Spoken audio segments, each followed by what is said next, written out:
Fuca Director Mike Hicks and Chair of the Sea Park Commission. Welcome, and welcome everyone else. So as we approve tonight's agenda, there's just a couple of changes I would like Council to consider. The first one is for 5.4, the Plainfield Reserve Fund bylaw.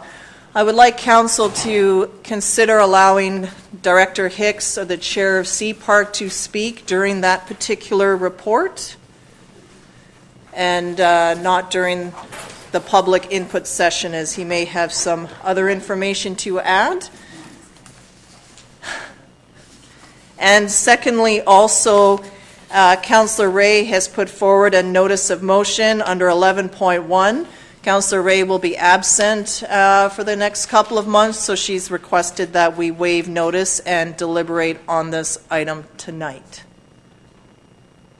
So if someone is willing to approve the agenda with those two changes. Moved by Councillor Casper, seconded by Councillor Ray. Discussion on the changes? Nothing? Everyone's good? All those in favor? Opposed? It's carried unanimously. Thank you. And public question and comment period. So this spot here is for any item on tonight's agenda. If any member of the public has any comments to make on any item, including the notice of motion, please come forward now. I just need your name, address, and if you can let us know which agenda number you're speaking to, that would be great.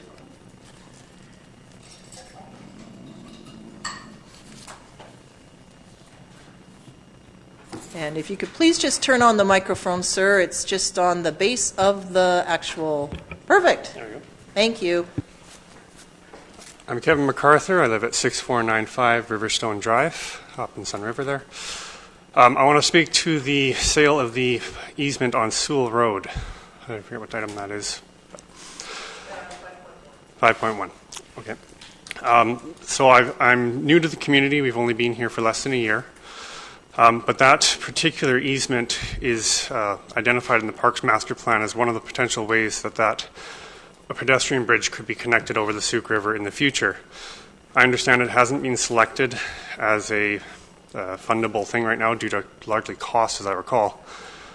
But I would like to suggest that in the future, say 10, 15, 25 years from now, that easement may be useful in terms of getting across that river. It will connect the linear park at Demamiel Creek, and that Demamiel Creek will then be connected through to the school site on the other side with the new bridge. So it will form a complete walking trail between the schools, the town site, and across the Souk River someday. If we sell this easement tonight, or well, I guess I'm not sure what the process is, but if that easement is sold, then that bridge can never be completed in the future. And so we would be tying the hands of a future council. So that's all I wanted to say. Thank you. Thank you very much, Mr. MacArthur. Do I have other members of the public that would like to speak on tonight's agenda?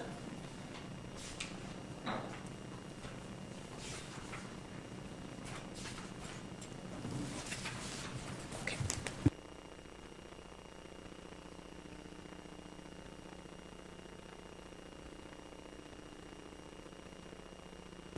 Yep, council's agreed to waive notice, so yes, please. I would just like to say that to thank Councillor Ray for coming up with this. I don't think it's good enough.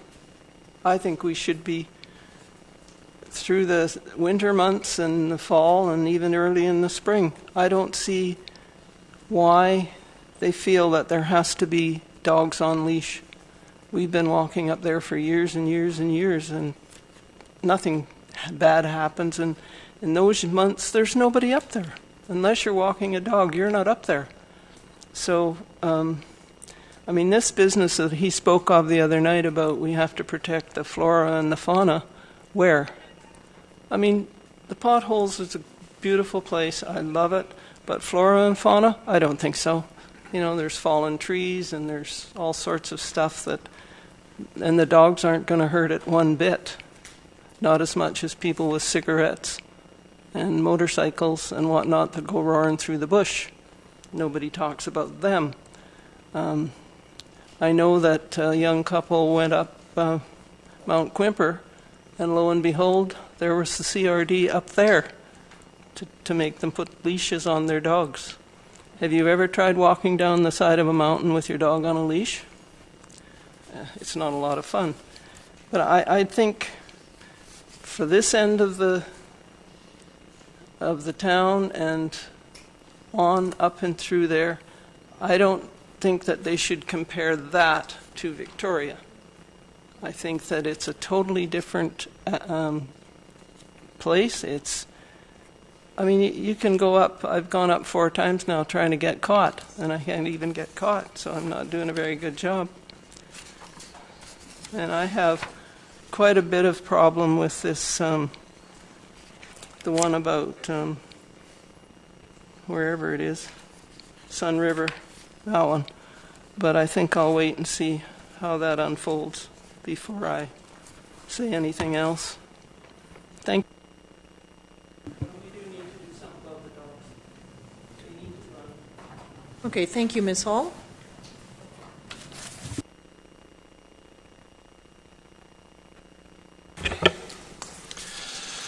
Phil Rosner, 2836 Soule River Road. Just to reiterate about the whole dog situation and the Galloping Goose Trail, after making my presentation last time to council, I was up again at the Galloping Goose. And one thing that somebody had mentioned before, which I had never experienced before, was we were walking along and all of a sudden, and I mean all of a sudden, there was about 8 bicyclists that went by us. They were obviously racing. And, I had encountered just before that a woman with her child in the stroller, and it was with no notice. They were traveling so fast that is something which really should be taken into consideration rather than the dog off leash. Thank you very much. Thank you, Mr. Rosner. Any other?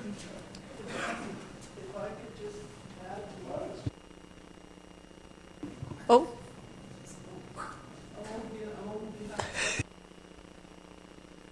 I phoned into the CRD when they put this on, and I know 3 other people that made the same phone call, and we all were told the same thing, that you must leash your dogs because the bikers have complained, the racing bikers have complained, and you're all in the way. And that's what we all got, was that we were bothering the racing bikers. Now, if we're allowing racing bikes up there, let's move on that one. Thank you. Thank you, Ms. Hall. Mr. Jarvis.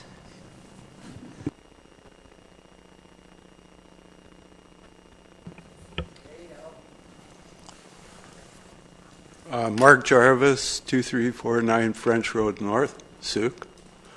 A couple of things. I'm curious as to the discussion of the sale or closure of the street regarding the easement on Soule River Road, Soule Road, whatever it is. I was present at a council meeting last year where this was discussed, and I thought the consensus at that meeting was that for future consideration, the city would retain ownership of the easement, and that the property owners had sort of de facto acquired the easement by just letting their property sprawl to the point where you didn't know there was an easement there. My wife and I drove down there, and it's kind of just a dead-end road with very little turnaround available. But I would urge council to consider the fact that, like the gentleman that spoke first, had a very good point in the sense that we might not need it now, we might not need it in a decade, but 20 years down the road, I think it might be a good place for a pedestrian bridge, and it would link up to other parts of Souk. and could be part of the urban trail system that we've been working on for the last while. And then to address Ms. Hall's point about the bike racers on the Galloping Goose Trail, I have encountered people going at a fair clip with a bicycle.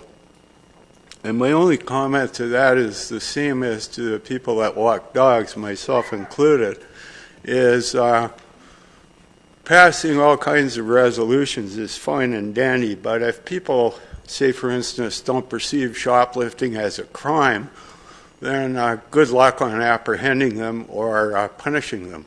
So unless you've got a radar trap on the Galloping Goose, I think good luck on enforcement. That's all I have to say. I see I'm out of 14 seconds left. Okay, thank you. Thank you, Mr. Jarvis.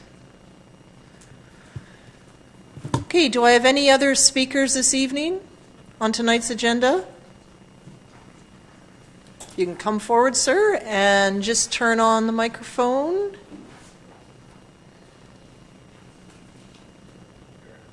And I just need your name and address for the record, please. My name is Derek Bishop. My address is 7780 West Coast Road.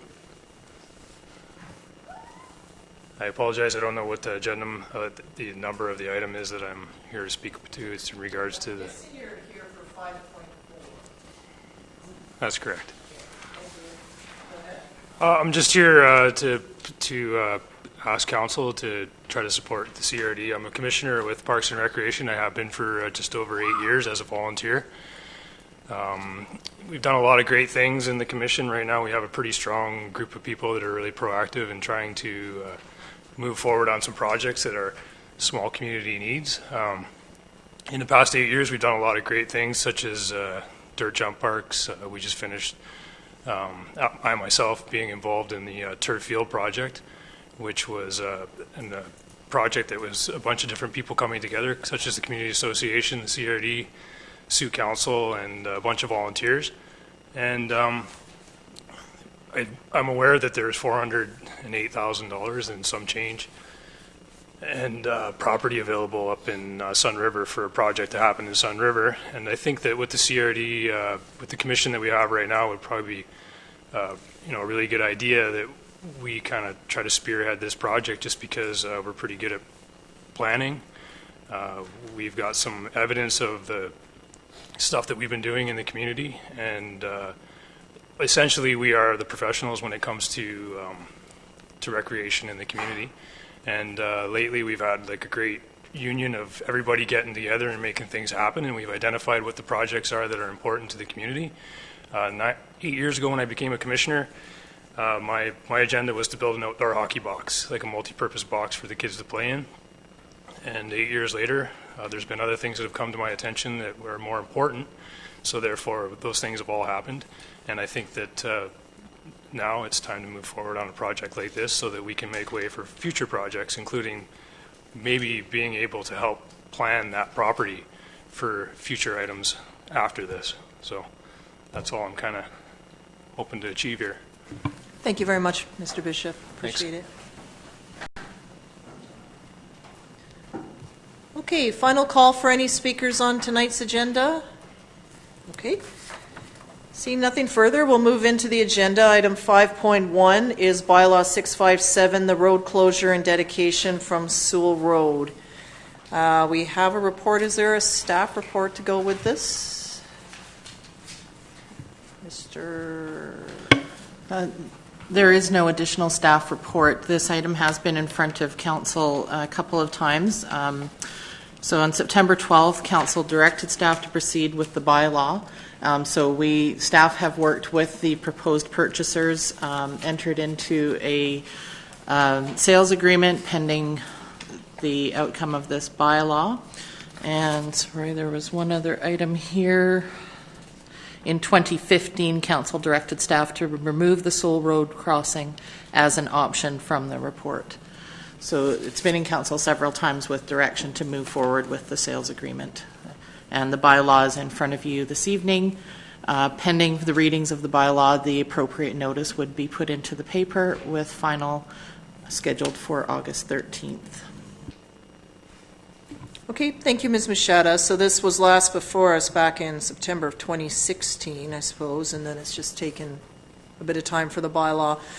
For those here that have spoken on this matter, it was the case where Council at the time removed this particular area of the crossing. There are still 3 other potential locations for a crossing, and I think when the report was first done, there was about 8 other possibilities that were narrowed down to these 4. And then this one came up, which has led us to where this lies today. So there are still other areas to potentially cross the river. They all had pros and cons to them. None of them really stood out as a very good option because of challenges either with topography, the location, the lands on either side. So then that's where this has come forward now. Further comments or questions from members of council? Move first reading by Councillor Casper. Do you want to do them separately or can we do them together tonight? Okay. First reading is moved. Is there a seconder for first? Seconded by Councillor Pearson, I believe. Comments or questions on first? Councillor Ray. Yes, thank you, Your Worship. Through to staff, was there a recording of how we voted on this matter? And the reason I ask is Mr. Jarvis's comment triggered my recollection about how I voted, and I don't see that as part of the package, and I'm not sure if that was done in camera. It wouldn't have been an in-camera. It was a public meeting. I'm sorry, I don't have that information with me at the moment. I guess the question I have, is there some way for, once this is done, there is no way for the district to retain that portion of land? Right? There's no, if the purchaser chose to dispose of the property, does the district have a first of right of refusal to obtain it back, or is it just it's all lumped into that particular property? Your Worship, by terms and conditions of the sale agreement, the properties would be consolidated with the adjoining properties. If you look at the plan, I believe it's called Area 1, Area 2. Area 1 to the south, I believe I had trouble reading it, but I think Area 1 goes to the southern property, or to the westerly property, and Area 2 goes to the easterly property. As I said, by the terms and conditions of the agreement, they would be consolidated to the adjoining lands. I see. Okay, so then that's it. Councillor Parkinson. Through your worship to staff, on page 124, on the conclusion, and it's your 3rd paragraph, and where it states that that the community charter requires that municipalities may only dispose of highway dedication that provides access to the ocean when they're exchanging the property for other property that the council considers will provide the public access. So did we do that with the intentions of using the other locations that the mayor just stated as the access? Because if we're disposing of it, it says we have to have that in return to give back to the people, right? That's what this paragraph says to me. Mr. Blackall. Yep. Through your worship, it does say or the proceeds of disposition paid into a reserve fund, etc. So that reserve fund is meant to be there to acquire similar properties. Further property to the water. That's right. And that's where that funding would go to. Thank you. So just for clarity, thanks for raising that, Councillor Parkinson. So the funds that are collected through this, then a new reserve, it wouldn't just go into Parks Reserve, a new reserve would be created then that would provide for access into the Souk River. Is that correct? Yes, Your Worship. We have a reserve fund already for that. So other sales that have taken place, if we didn't, it goes into its own reserve fund, but I believe we already have one set up for this. So. Like one for Souk River? One for sales of land where it had provided access to water. So the money's back into a reserve fund that can only be used for that purpose. For access to water. That's right. So whether that's the river, the harbor. Yeah, as noted in the paragraph there. I see. Ocean, lake, river, stream, or other water course. Okay, but not specifically the Souk River. Got it. Okay. All right. Any other questions on first reading? All those in favor? Opposed? Councillor Ray is opposed. Moved second by Councillor Casper, seconded by Councillor Pearson. Any other questions on second reading? I admit I struggle with this myself. You're giving up something today that could compromise the future. My only consolation is that there would be other funds into a reserve that would find a more viable piece of land to use. So in that case, we can find something more suitable. So I am torn with it. Councillor Casper? Yeah, I'd just like to comment, not necessarily for council, but for those in the public, is that this has been a 3.5-year process. All parties involved have actually paid out considerable amount of money for appraisals and other service requirements as a condition of doing this subdivision, and it's been an item that's been in the works for some time, and it's started in a public process. Okay, thank you, Councillor Casper. I'll call the question then. All those in favor? Opposed? That's carried unanimously. And third reading, please. Moved by Councillor Logins and seconded by Councillor Casper. All those in favor? Opposed? And that too is carried unanimously. Okay, I've just been given a note. I realized our staff sergeant is here tonight, and he may be called out the door. So I'm going to ask that council move item 7.1 up forward now while he's still in the room with us. Moved by Councillor Ray and seconded by Councillor Pearson. All those in favor of the agenda change? Opposed? Motion's carried. And welcome, Staff Sergeant.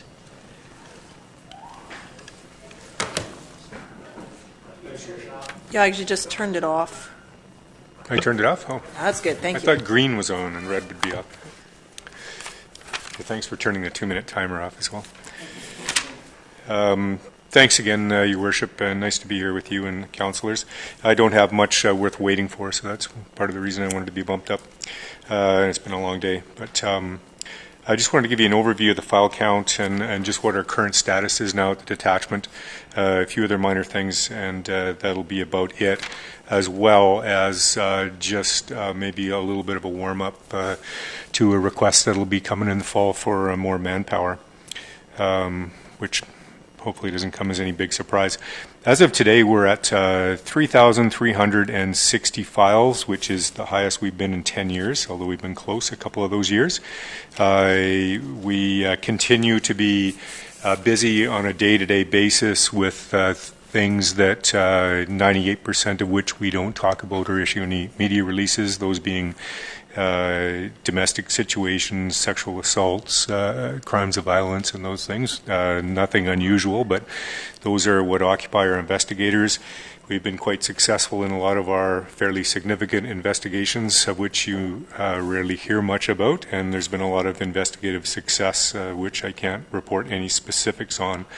Manpower-wise, as you know, the district here pays for 13 people within Souk, and we have 4 provincial positions. And for the first time since I've been here, and I'm not sure for how long, we've gone into the summer at full strength.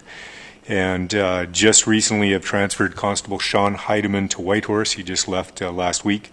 And next month we're losing Constable John Treen to MSOC, which is the Marine division of our serious organized crime federal section. So anyway, as of next month, we'll be down 2 going into the fall. I think that's where we'll remain for a while. We had a member identified to transfer in August, but he's had to cancel for family reasons, so we're once again on the search for people to transfer into Souk. One wave that we've had since 2017, we've dealt with 49 complaints of mischief under $5,000, those being graffiti to buildings here. We have made 1 arrest. We have charged 1 person for graffiti on the Jehovah's Witness hall. He also did graffiti other places that we're still investigating. We have a plan to combat some of that, but it seems to be continuing. It's not just the 1 person. There's several people tagging buildings, which is annoying and expensive and tarnishes our community a little bit. It's not unusual for community, but it has been on the rise, and we're mindful of it, and we're gearing up to try and make some more arrests in that regard. Public service staffing wise too, I always usually comment about on the road members, but we recently in May had our new addition come on, court liaison officer and front counter person, Katie Reed, came. She's been a great addition, so that's very nice. Unfortunately, and also speaking, Your Worship, about the mayor's report, we've had one of our public service people get quite ill, very unfortunately, and she's also the person that does the formulates the mayor's report, so we've reassigned that, and I'm hoping that as of August will start to flow again. It involves a little bit of training with the records management system, so apologize for the delay in that, but that's the reason for it. We continue the battle with impaired driving and making our roads safer with traffic offenses. One of our members is up to 26 statistics. That means immediate roadside prohibitions, criminal impaired charges. That's actually exceptional considering his workload, and there's a few other members who are following him. This has to do with one of our annual performance planning targets, which is improving road safety, and we're already at this time of the year probably where we expected to be at the end of the year and going as strong as we can. That's about it, all I have for my quarterly report. It is actually a quarterly report, and I'm, as always, willing to take any questions that anyone may have. And then I just wanted to do a brief introduction to get anyone who is going to be here, hopefully with us after November, warmed up to a request that will be coming for more people. Okay, thank you very much, Staff Sergeant. Two things. So, extra people or person?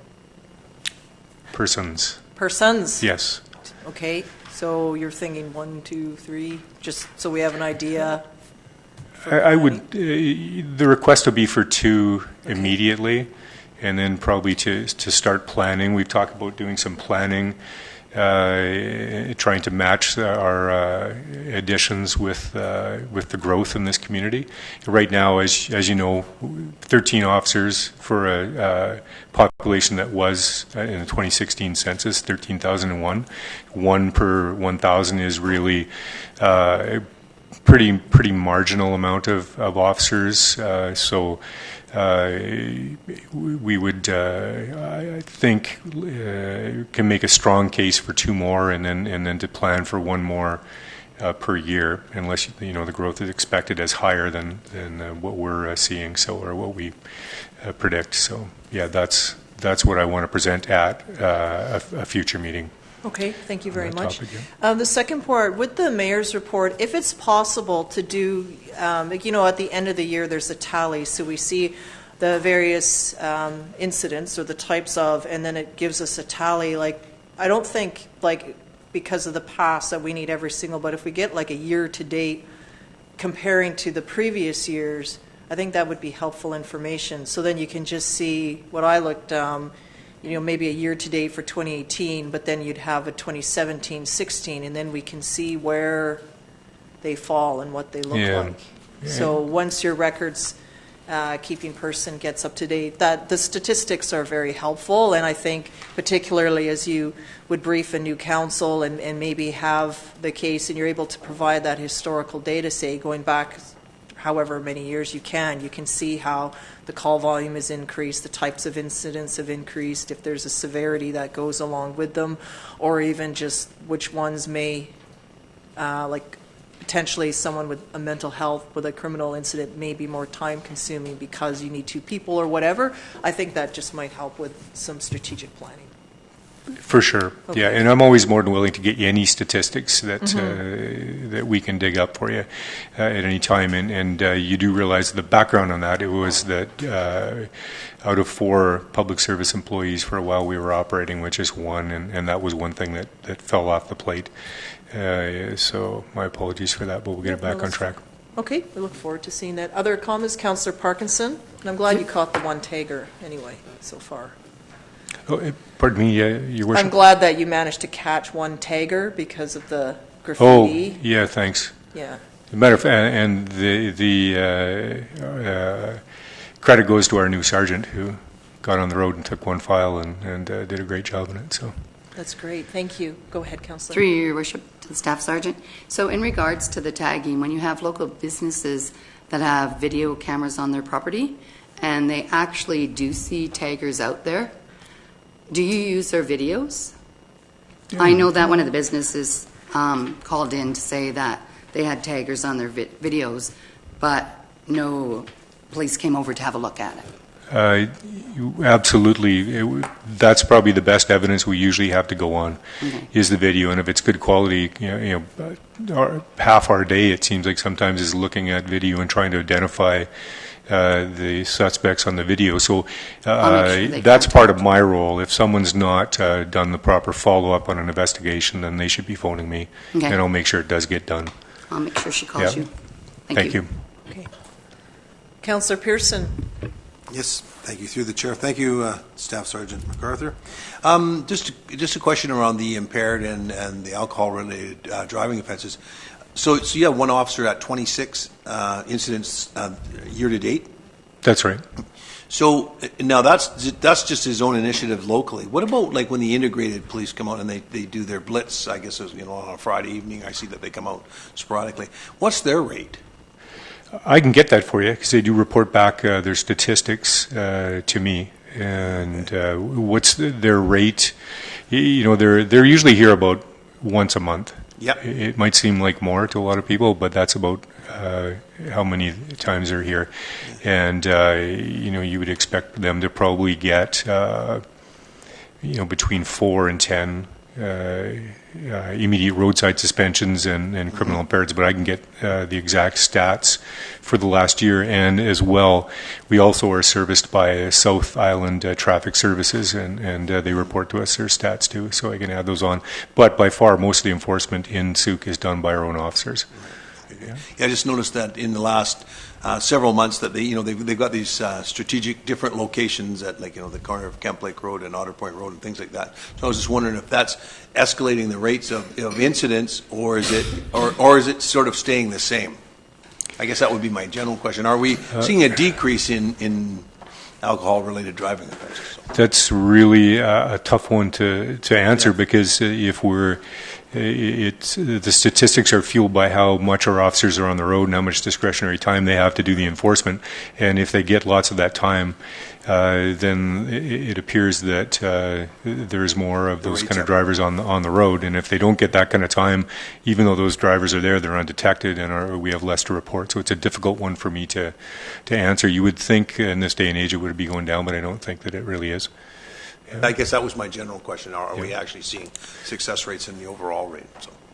Yeah, very difficult one to answer. Yeah. Sorry for the wishy-washy answer, but that's... No, I was just wondering if statistically we're improving not only the rates of alcoholism in driving, but eventually the accidents. So I guess, is it having a measured effect? We don't have an awful lot of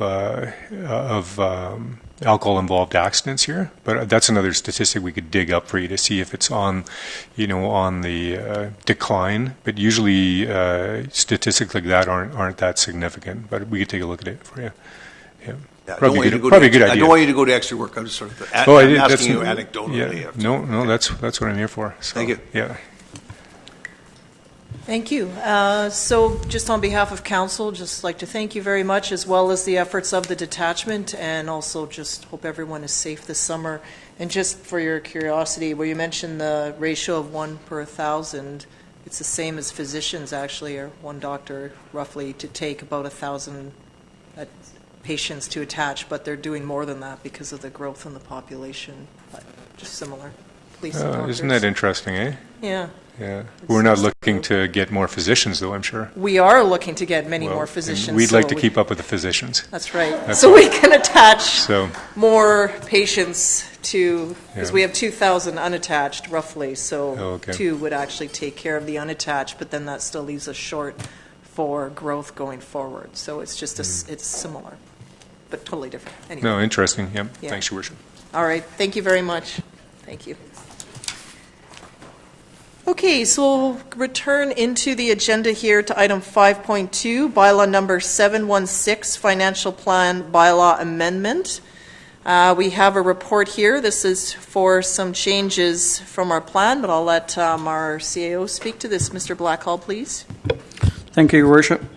So page 17 is the staff report.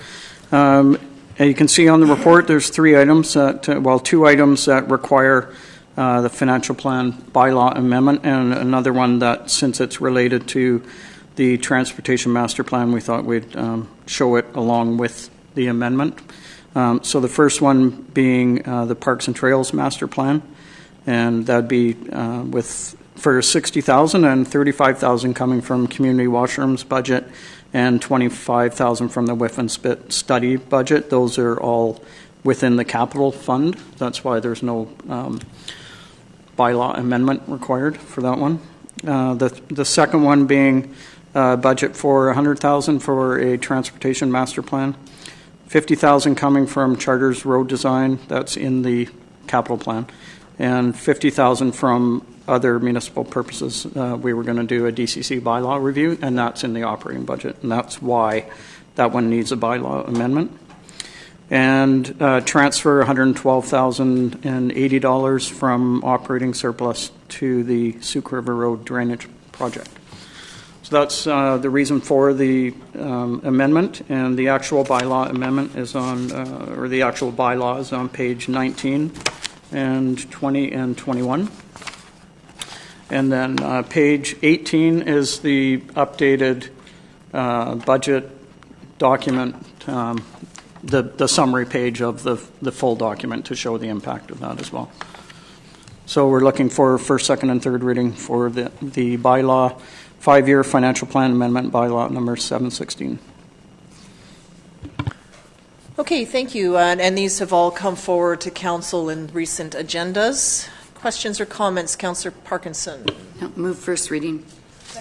Okay, moved first by Councillor Parkinson and seconded by Councillor Logins. Any discussion on the motion? All those in favor? Opposed? That's carried unanimously. Move second. Moved second by Councillor Parkinson and seconded by Councillor Logins. Any other discussion? All those in favor? Opposed? It's carried unanimously. Move and third. Third by Councillor Parkinson and Councillor Logins. Anything further? All those in favor? Opposed? That's carried unanimously. Thank you. Okay, 5.3, Bylaw 717, the Seniors Youth Center Reserve Fund. And back to Mr. Blackhall, please. Thank you again, Your Worship. Page 23 is the staff report. This one, because there never was an actual bylaw for these funds, that's what we're bringing forward tonight. And the funds used to be just appropriated within the casino reserve. So now we're actually proposing that there actually be a bylaw to add some accountability over these funds. So the actual bylaw is on page 25. And I'll just go over part of that bylaw. The seniors, as noted in section 2, the reserve fund would be for the specified purpose of funding a facility where seniors and youth can gather for activities. The section 3, the funding may be provided to any local nonprofit group, society, registered charity, or regional affordable housing society. And then it would be section 4 is just acknowledging to transfer the portion that's in the reserve account into the reserve fund. And section 5 is just to say what it can be used for, which is capital design and construction costs related to a new facility in Soule that will accommodate both seniors and youth activities.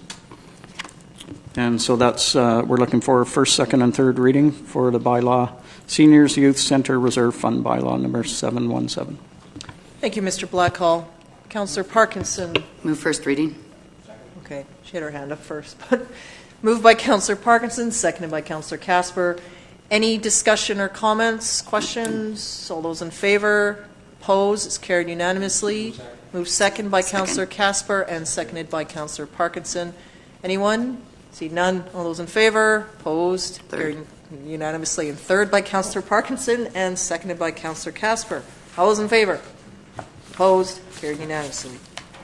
Okay, thank you. 5.4, Bylaw 718, Plainfield Reserve Fund bylaw. So this came forward at our last meeting.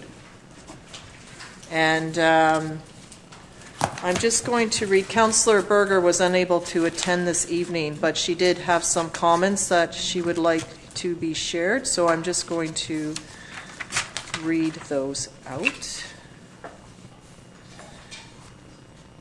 Okay, she just would like to share thoughts and give some background information regarding the multi-use sports box. The Sea Park Commission previously, about 4 years ago, applied for a grant to build a box down on Stan Jones Field. The original design was for a basic multi-use box. The estimate that we received from another municipality was roughly $400,000. When the CRD made the application, the grant was revamped to include bleachers, lights, a score box, etc., thus more than doubling the cost. Currently, the taxpayers of Souk, through our requisition, pay 75% of all costs associated with Sea Park for recreation for our district. The Wanda Fuca pays the remaining 25%. Our agreement with Sea Park is for any all-day, all recreation. The board has identified a multi-use sport box within the 5-year financial plan and will have the funds to help cover costs. What Sea Park is lacking is land. As you all know, Sea Park will be adding a new fitness area and about 1,500 square feet of programmable space. The land that we have available in Sun River would be a perfect fit and an attainable goal for our community. Sea Park, through our requisition, will operate and maintain the multi-use boxes. Recreation is in their mandate. Okay. So maybe Councillor Logins? I just have a question. Sorry, I have a cold, so I'm sucking on something and trying to talk at the same time. I apologize. The operation and maintenance doesn't concern me. I think that's great, and that is Sea Park's mandate, and that's why we work with them. I think that's fantastic. But will we still own the land? That would be my understanding, is that we would. And then that's something that staff can return back to us on. But we would have that land, and Sea Park would own and would operate and maintain this facility on our behalf. Similar would be. So that agreement would be coming forward after third reading, like in the future. The agreement between the two parties would come forward in terms of what the. In terms of process, like the first thing we would need to do is amend the bylaw, and that's what's in front of us. Is to add the design. It's just the slight changes here that Mr. Blackhall has proposed. Should this pass, then our staff, meaning Mr. Blackhall, will connect with Sea Park staff and we'll work out what sort of arrangement it might look like and would report back to staff, report back to council. Pardon me. And regardless of what that arrangement looks like, we'll own the land. Pardon me? Regardless of what that arrangement looks like, we will own the land. Well, I believe that'll be up to council. Right. Like with the library, we own the land.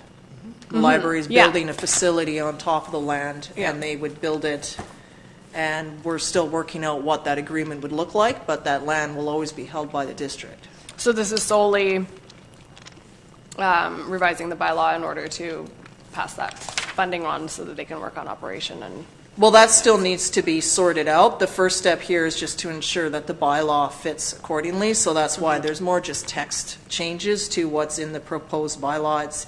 It's adding design to read construction and design of a new playing field, and also the definition to include any area that is used to play sports, because there isn't a definition in the bylaw right now. So it could be this sort of just completes the definition.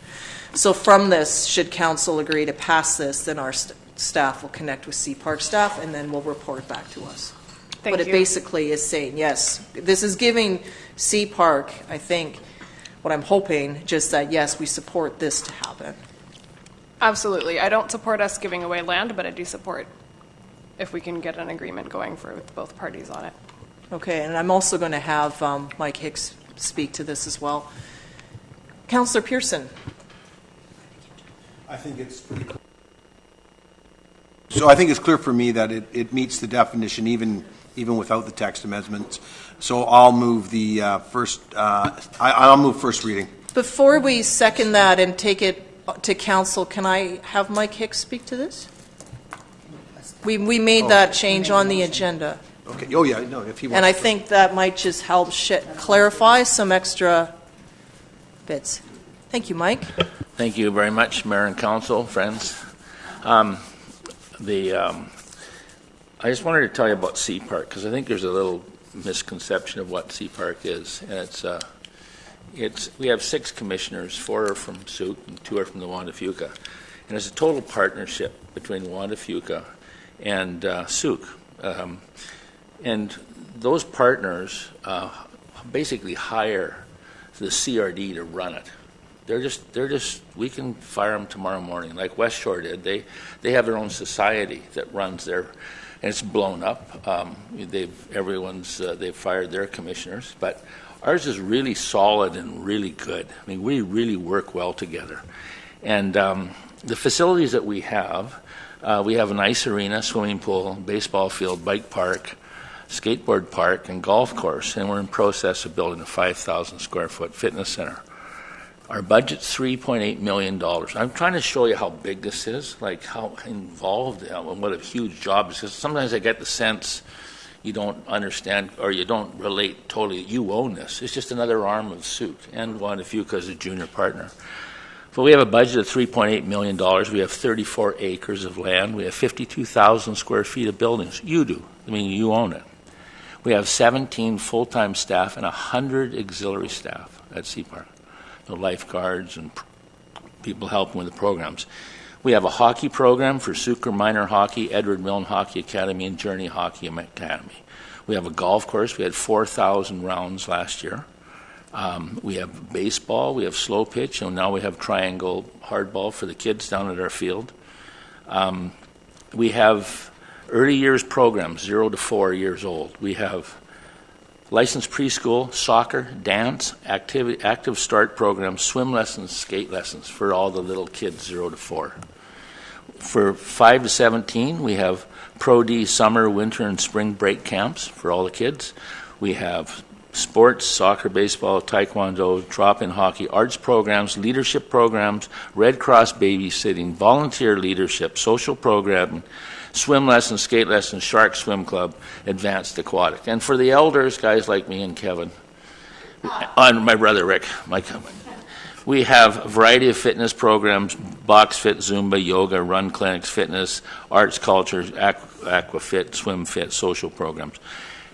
So we planned our budget, we planned everything. We've looked at the recreation facilities in Souk, and we've decided, in our wisdom, we have enough soccer fields. We have more than enough soccer fields now with our all-weather field. We have enough baseball fields. We have a golf course. And what we really need is an outdoor box for the kids year-round. So ball, hockey, basketball, outdoor sports for the kids. We've run out of land, totally. We don't have any. And I just here tonight to tell you that this is an incredible idea of Souk's to do this on their land. And we build. We've done it. We have a proven track record. We've got backup. We know how to do it. We worked with Brent last time. And it might not happen tomorrow. We might have to wait around for a grant. This might just be seed money for, because you got to pave, you got to do all this stuff. There's so much planning to be done on that little 10 acres. We just need enough for this court. So as far as owning the land, we have a skateboard park. It's on the school. They own the land, and we have our skateboard park. We can do the same thing here. It'll all be worked out. So I guess what I'm saying is we love the idea. We love you guys spearheading it, and we want to be part of it, and we're good at it. We're really good at it, and better than anyone, better than any other rec, Peninsula, West Shore. We're rocking and rolling, and we'd love to do it. And I hope you guys endorse this thing because it'll be great for Souk, and as important, it'll be great for the Wanda-Fuca. Thank you. Thank you, Director Hicks and commissioners here for attending tonight. I really appreciate that, and I agree that it's the perfect location, and it would be great, and you have the expertise to make this happen as you have with other initiatives. So Councillor Pearson has moved first reading. Is there seconded by Councillor Ray? Any discussion on first reading? See none. All those in favor? Opposed? That's carried unanimously. Second reading by Councillor Parkinson and seconded by Councillor Ray. Any discussion? All those in favor? Opposed? Motion is carried. Third reading by Councillor Parkinson, seconded by Councillor Casper. Anything further? All those in favor? Opposed? Motion is carried. Okay, that's great, and our staff will connect with Mr. Kanoki at Sea Park, and we look forward to working with you and getting this going. Thank you very much. Okay, moving on, item 6.1, appointment of bylaw enforcement officer.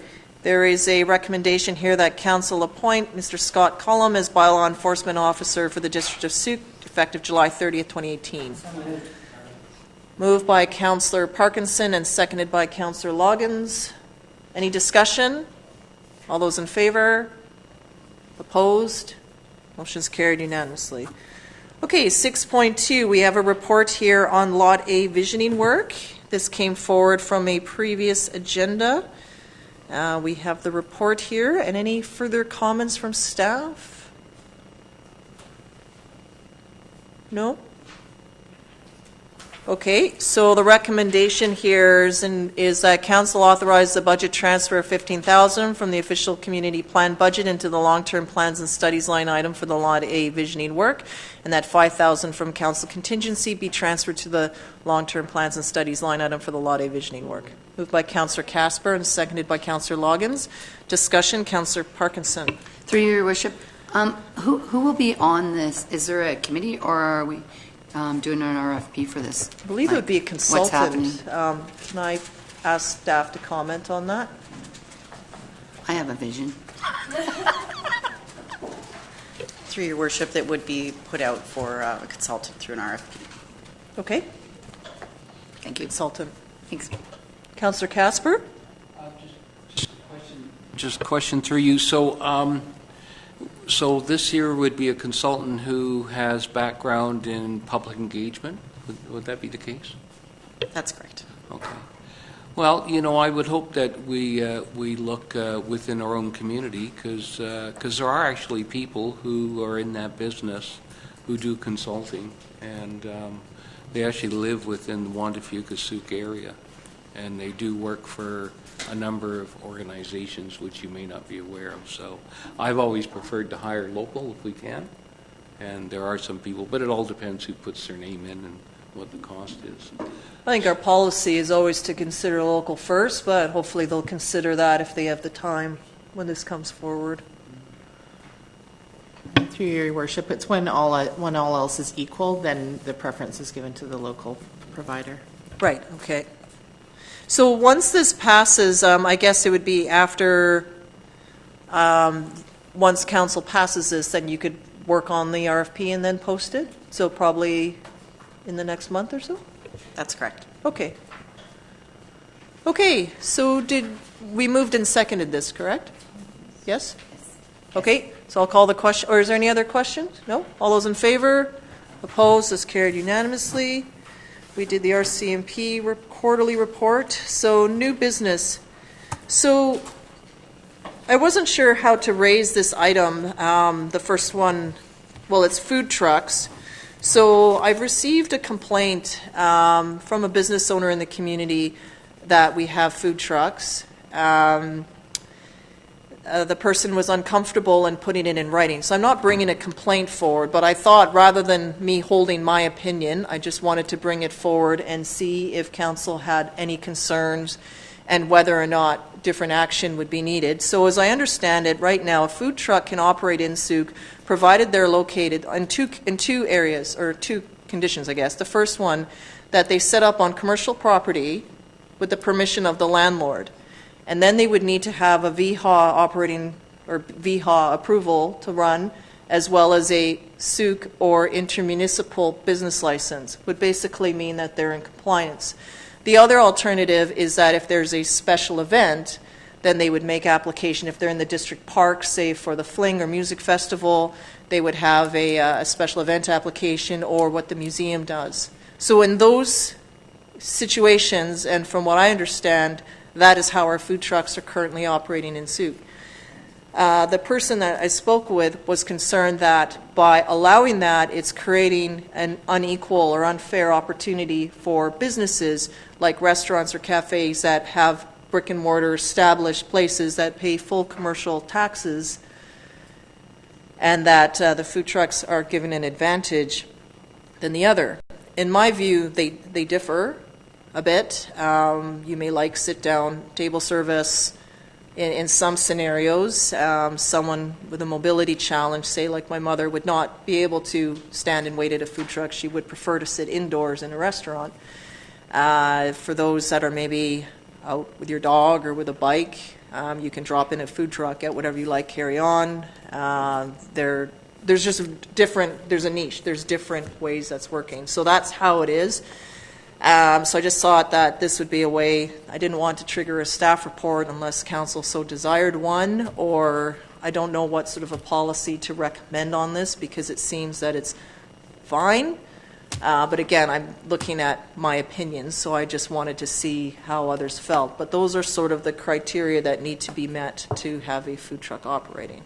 We do have a restaurant, we do have a few, I think, where they also have both a restaurant and a food truck and do both. So that seems to work for many, and they found that opportunity that works best, which I think is great. So that's all I have to say about it. Councillor Logins? Yeah, I agree with your point of view on it. I also think that if the food truck is operating on a commercial lot, it's likely that the commercial lot is charging them rent. So it's not that they're not paying a form of tax to still operate their business on top of their actual business taxes.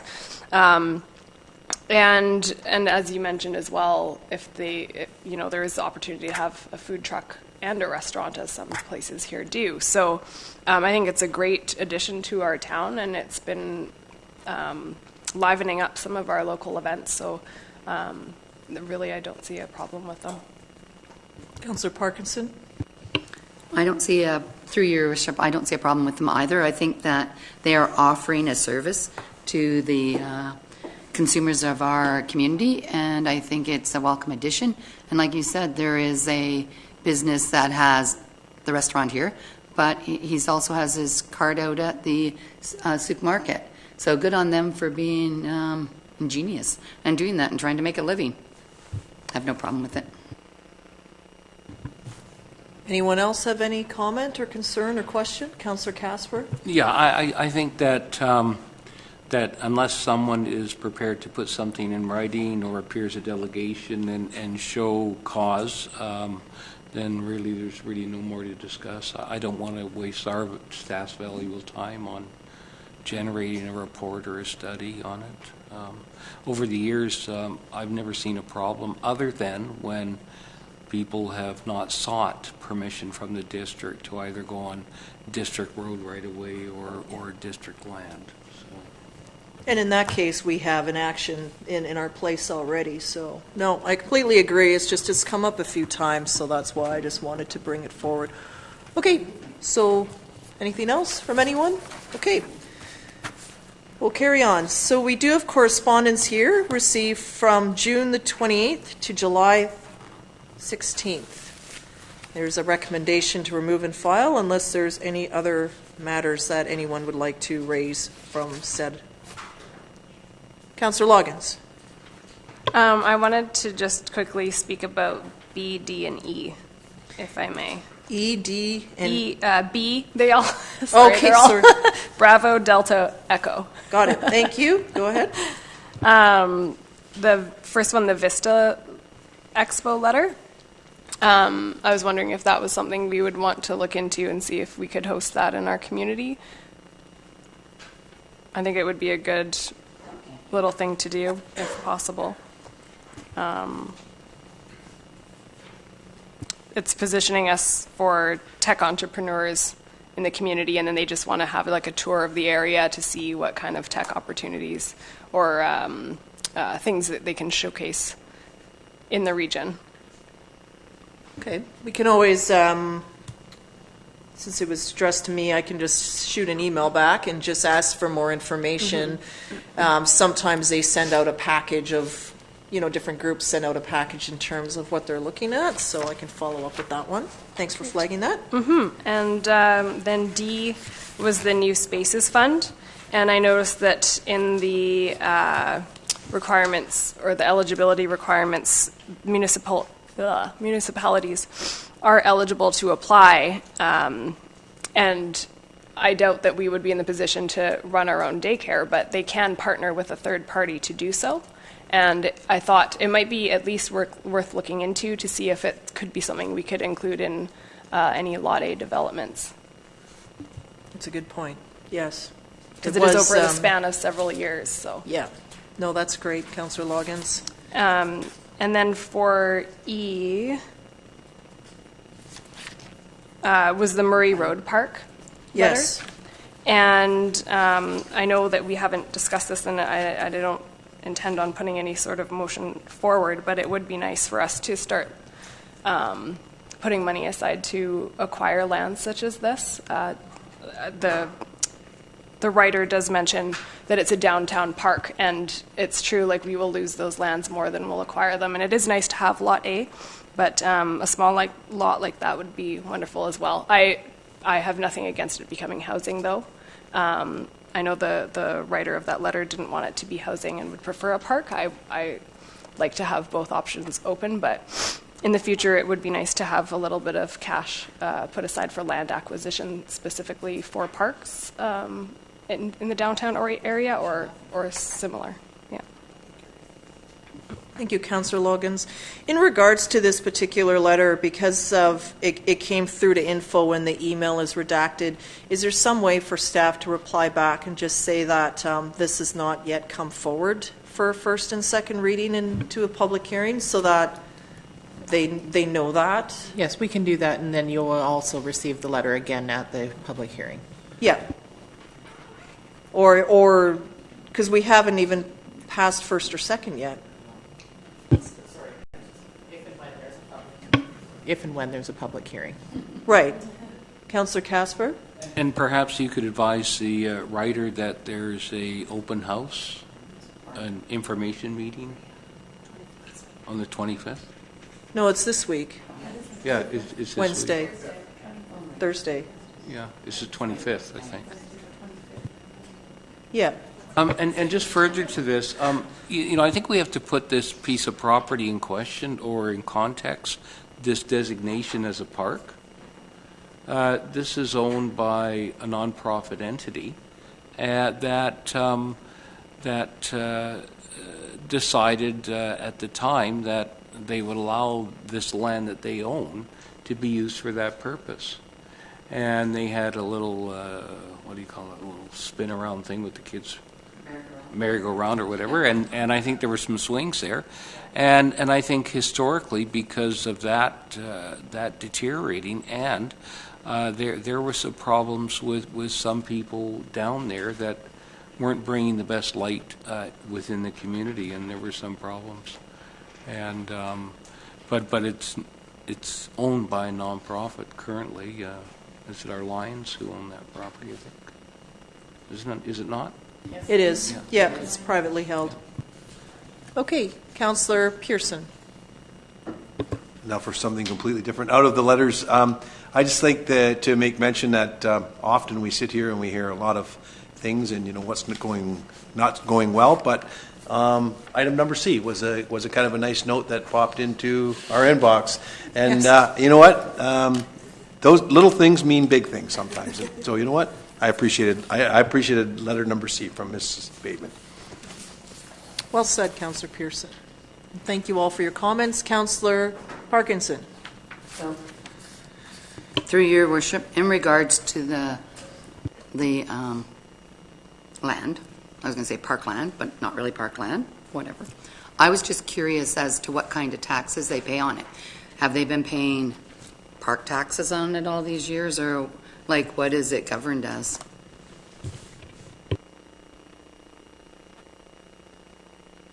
It might have a permissive tax exemption. Through your worship, I don't know that offhand. It would depend on what its zoning is and what BC assessment has it classed at. So I can get back to council with that information after the meeting. They're listed on our website, though, are they not? The permissive tax. Is there like a current list of everyone, or is it just the process? Maybe I'll hand it over to the corp. Okay. Sorry, it was just whispered in my ear. It is on the current permissive tax exemption list. No, they would be exempted. I don't know. It's P2. But what's the zone? P2. Yes, so it is zoned P2. P2. Okay. Anything else on the correspondence or a motion to receive, please? Motion moved by Councillor Ray, seconded by Councillor Logins. All those in favor? Opposed? And that's carried unanimously. Thank you. Council verbal reports. Councillor Casper. Yeah, just a brief update. I know that our staff have met with a representative from Macola Housing and from the seniors organization in regard to any proposed partnership or project, and I want to thank Brent for his activities on that, and just to let you know that things are in the works. That's great. Thank you, Councillor. Anyone else? Councillor Logins? I'm excited for Thursday, 1 p.m. Affordable Housing Committee will be starting up. And I will be there with you. Just one. Go ahead. I would like to say that we had Communities in Bloom last week, and we had our judges out here on Monday, Tuesday, and Wednesday. Staff did a remarkable job on our profile book and on our photograph. Our committee was exceptional. It was a great tour, and the judges were very pleased this go around. We've improved immensely in our time, and showed them a lot of great sites and went to different places that we've never been to before, and I actually learned quite a bit. So that was really good, and we will be hearing what our grade is from them in September. Thank you, Councillor, and thank you for all your work on the tour and everything as well. Councillor Pearson. Yes, just a couple of little things to report, but I had the opportunity to attend the showdown at the government dock the other night that we sponsored, and I found it very interesting. I thought the show was it was something new and something different to be added to Souk, and I thought it was money well spent by us. I really enjoyed the show and the theater. It was a different venue. I happened to get there on Saturday night, which was probably the warmest night of the 3 nights I hear, but it was good. I had the opportunity on Friday afternoon to also attend the launch and the naming and the colors of the Pacific FC, which is now going to be playing out of the new stadium in West Hills, which Mayor Stu Young told us they've got $5 million to build a European-like venue. So it's very exciting for minor soccer on the southern end of Vancouver Island. So cool announcement, and it was a lot of fun to be there. So. FC Football Club. Sorry, soccer. Soccer, football, okay. No, that's great. The Nomadic Tempest show was excellent. The crew stayed until Friday or Saturday, I believe, and were able to spend some time in and around Souk before they set sail. And they either went to Vancouver or to Port. Their destination is Port Townsend. That's their next host.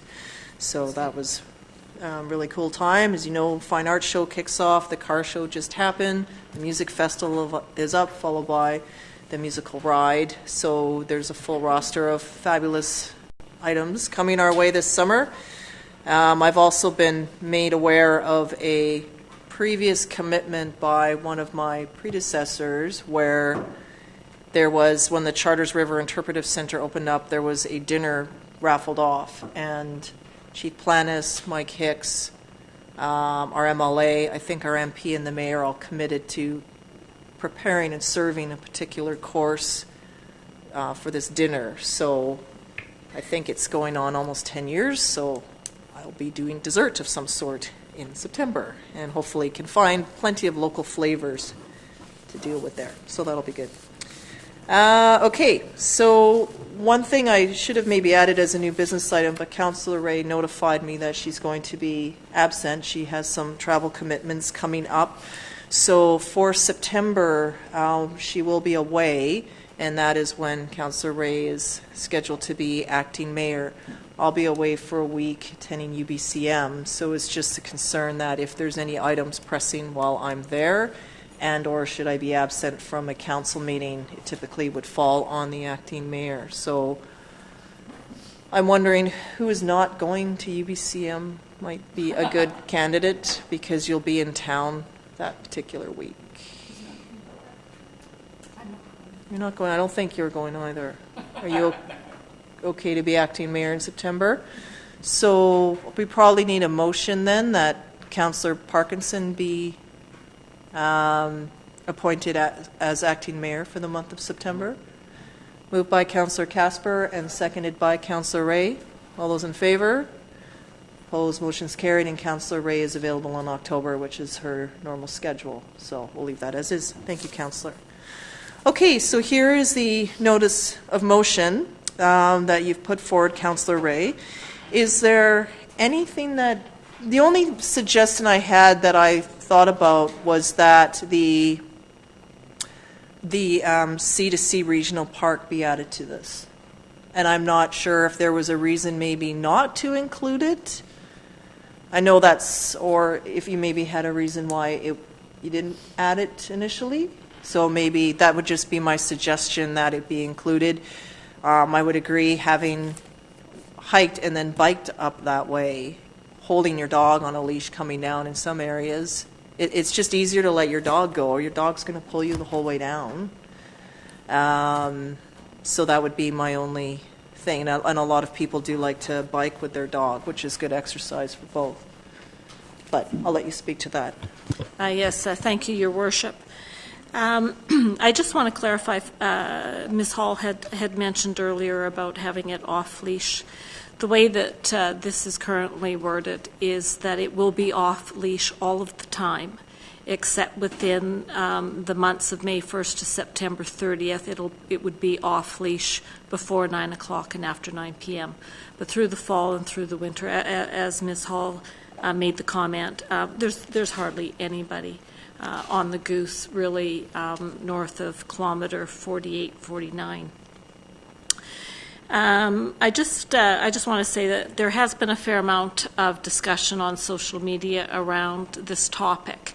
And I think, like anything, we need to find balance for the varying needs of all of our community members and those who have pets, those who need to have areas for pets to run loose, and specifically dogs, and those areas there where we do need to keep them leashed to protect people that are utilizing other areas of our community.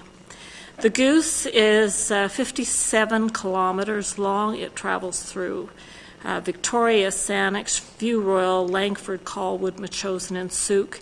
And there's about 23 kilometres of that trail that is actually in the district of Souk. And I think all of those areas have significant needs in terms of monitoring their sections. But Souk is nestled in a vast wilderness area.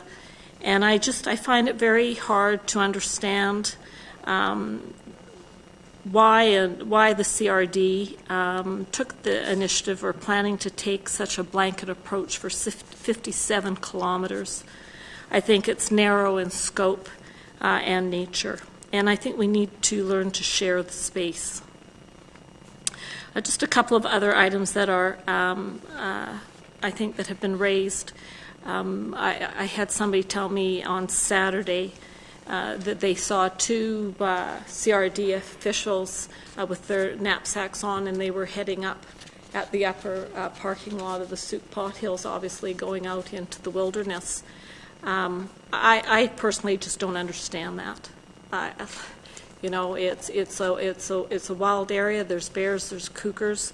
The management said here, and just again to Ms. Hall's comment that she indicated that she phoned and was advised that the complaints had come from the racing cyclists. I actually asked Mr. I believe it's McIntyre when he was here if that was true, and he said no, it was not true.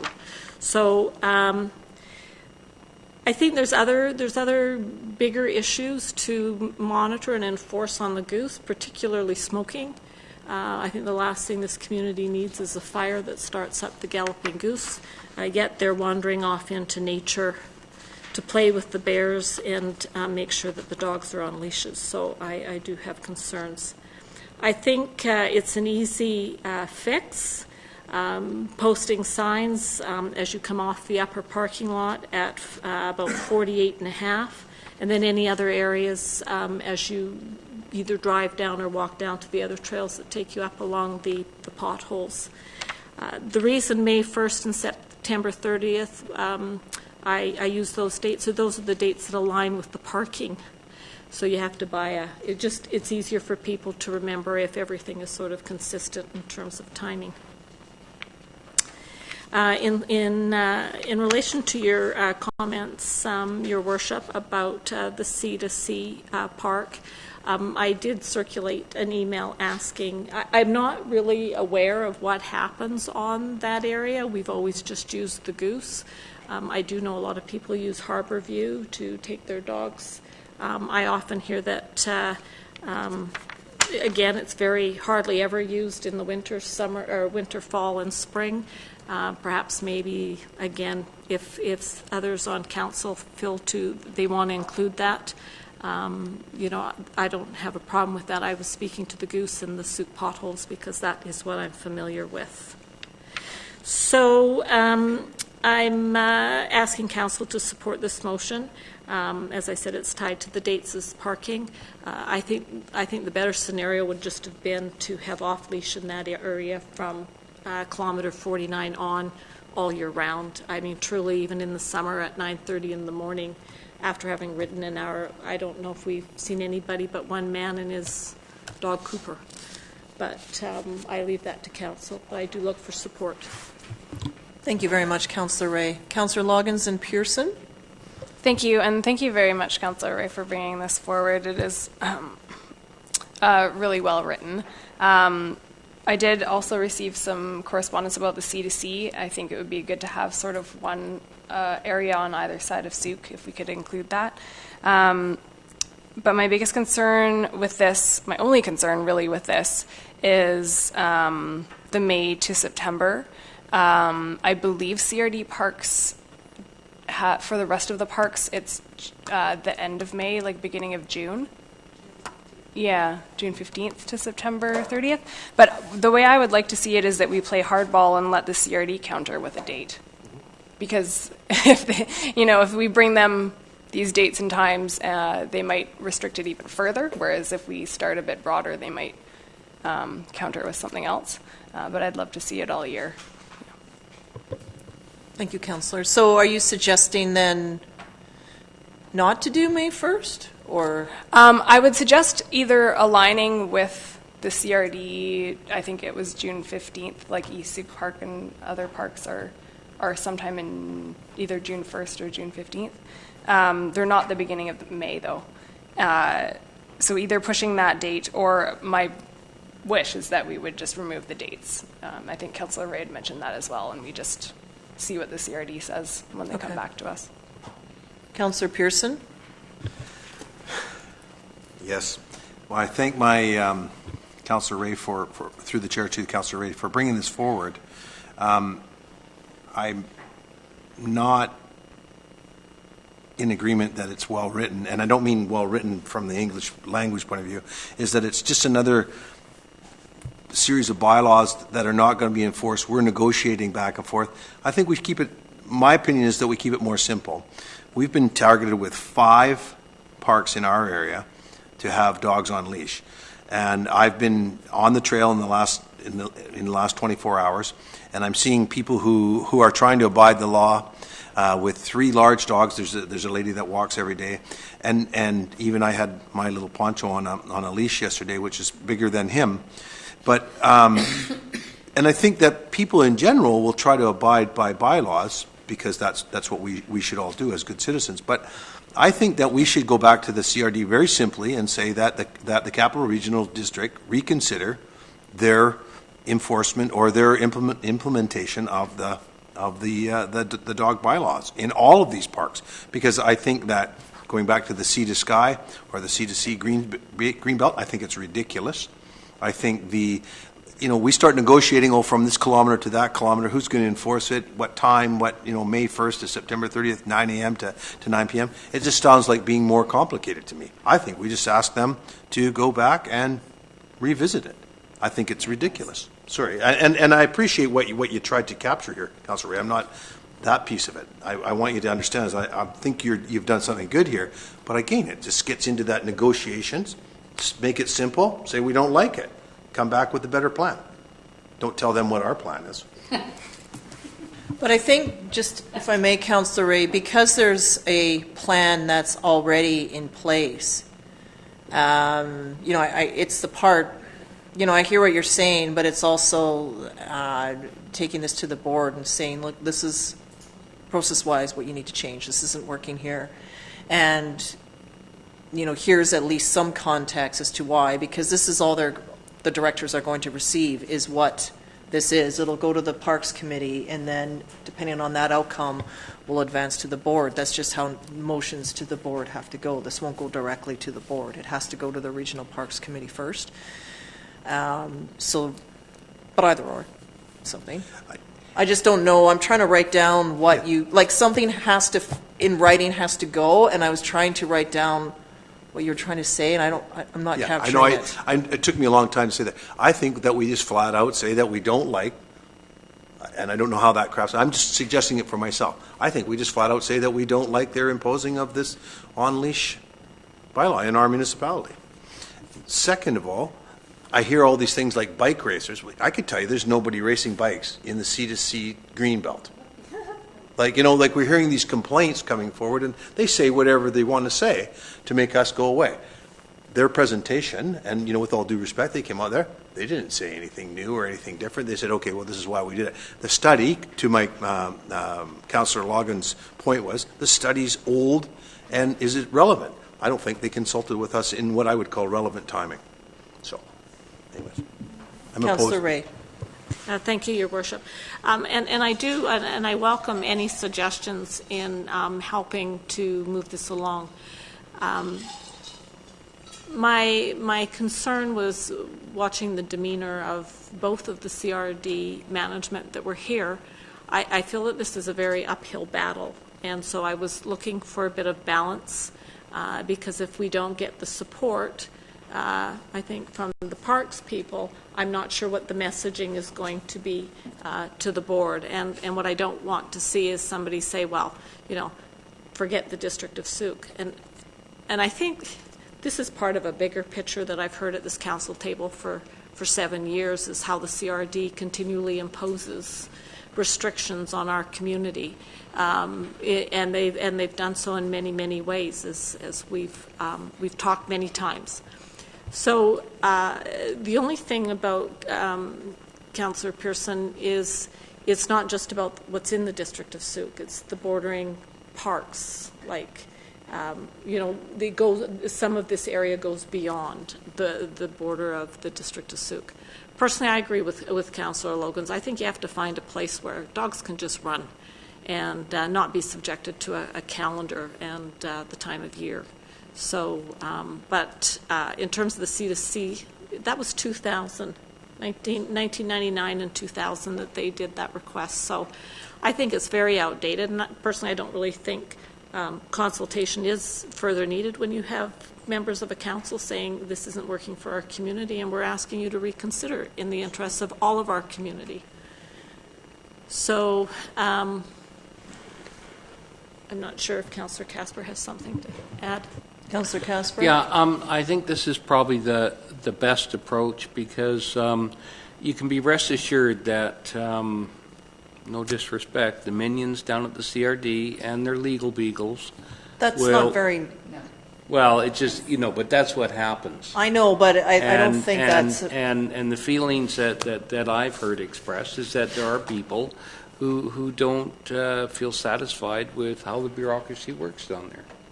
They're all well-meaning people, but at the same time... I know, but I don't feel that minions or your other term are appropriate. Sometimes I think that the bureaucracy has a tendency to take full control and full charge.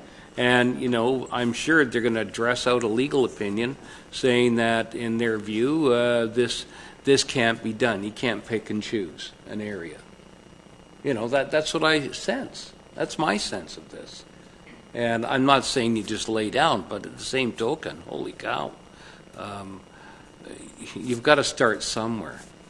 And, I think, maybe we should start looking at our own lack of decision-making in regard to dog runs within our own community.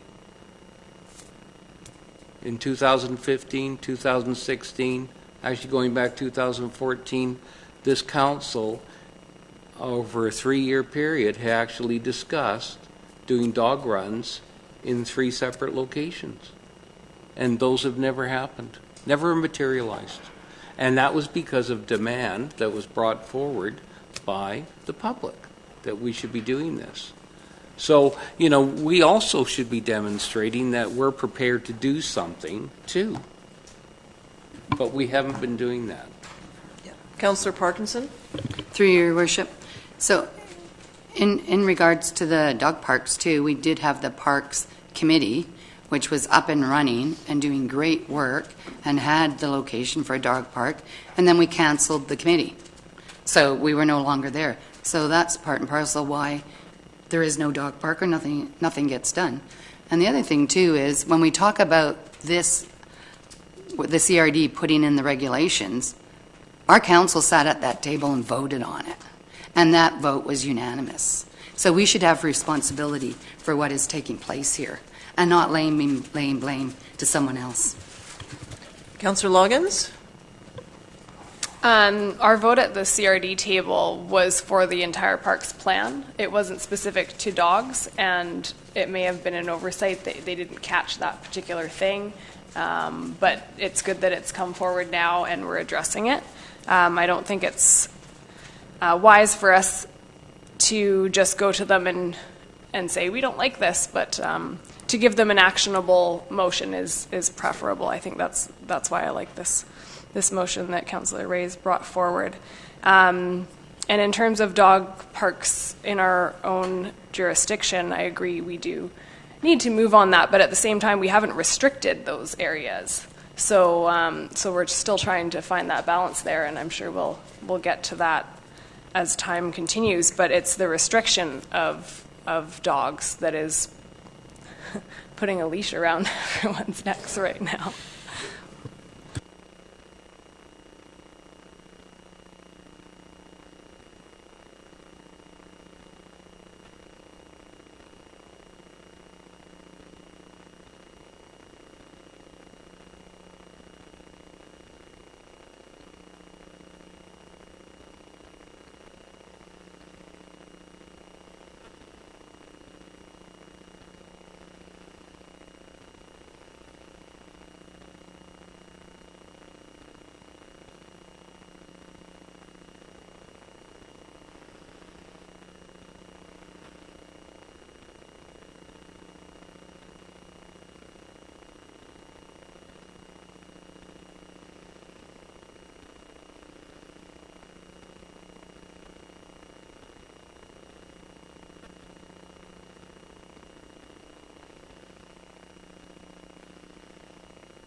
I don't have this on. Wow, how about that?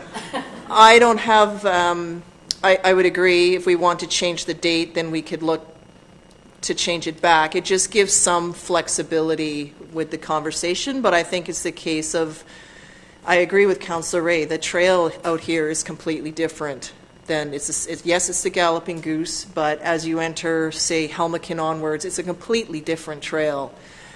Different user, different purpose, everything. And it was the same even back in the day. Like, this cannot be used commuting. It doesn't take you in the right way. It's a recreational leisure out for where we are here.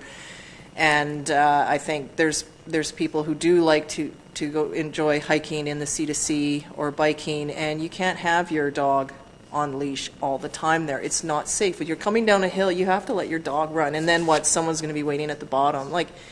So I just think it's what's practical. I think it's just very good in terms of how you've structured it, Councillor Ray.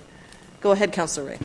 Yes, thank you, Your Worship. And I do want to thank our corporate officer for helping craft this. Very quickly got me in. So yes, I would just say that the C2C part trails, the Galloping Goose, and the trails in surrounding area along the Souk River potholes. And I do agree with Councillor Logan's suggestion. Let's tie it with what's already with the Capital Regional District. And I think when we were looking at it, it was June 15th, and it might have been till September 15th or September 30th.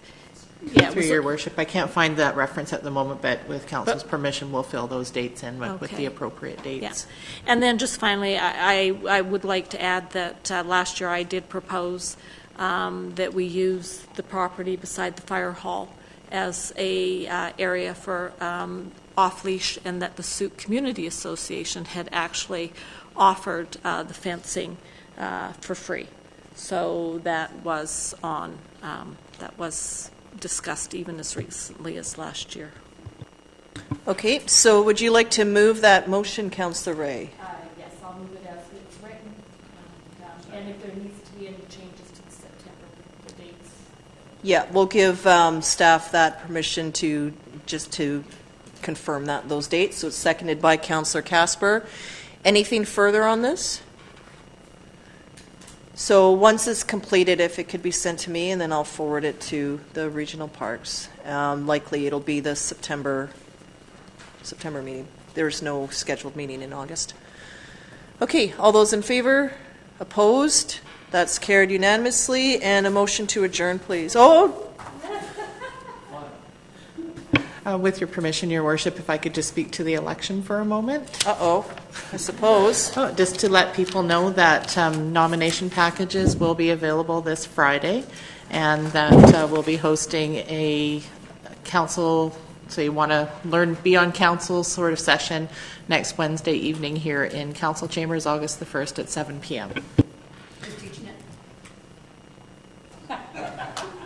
Okay, so nomination packages are available this Friday at what time? Or 8:30 a.m. 8:30 to 4. Appointment needed or not needed? Friday, what's the date on Friday? Yeah, July 27th. And an information session will be held August the 1st in Chambers from 7 till 9? Approximately, yes, and there are ads in the newspapers for that. Okay, very good. And it's posted online as well. Okay, thank you for that. Mr. Blackhall? Thank you, Your Worship. Just like a couple of things. The permissive tax exemption applications, we've got a notice out to let people know about that the deadline's coming up and we're running out of council meetings. So we're trying to encourage everyone to get any new applications. We've also drafted letters to those that are currently receiving the exemptions to just confirm that they're still operating as they were when they applied, and that'll be an annual confirmation. Meeting with the Knox Church Project people on Wednesday regarding their permissive application. And the second thing is engineering staff, Paul Butterfield, applied for and received a grant, e-motive grant to do with the electric car charging station program.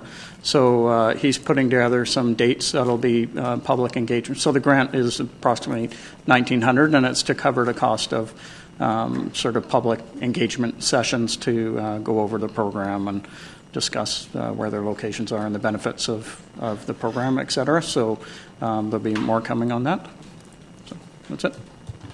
That's great. Okay, thank you for those updates. Anything? Motion to adjourn? Moved by Councillor Parkinson and seconded by Councillor Logins. Remember, there's a special council meeting tomorrow at 7 for the 5 public hearings. All those in favor? Opposed? Motion is carried.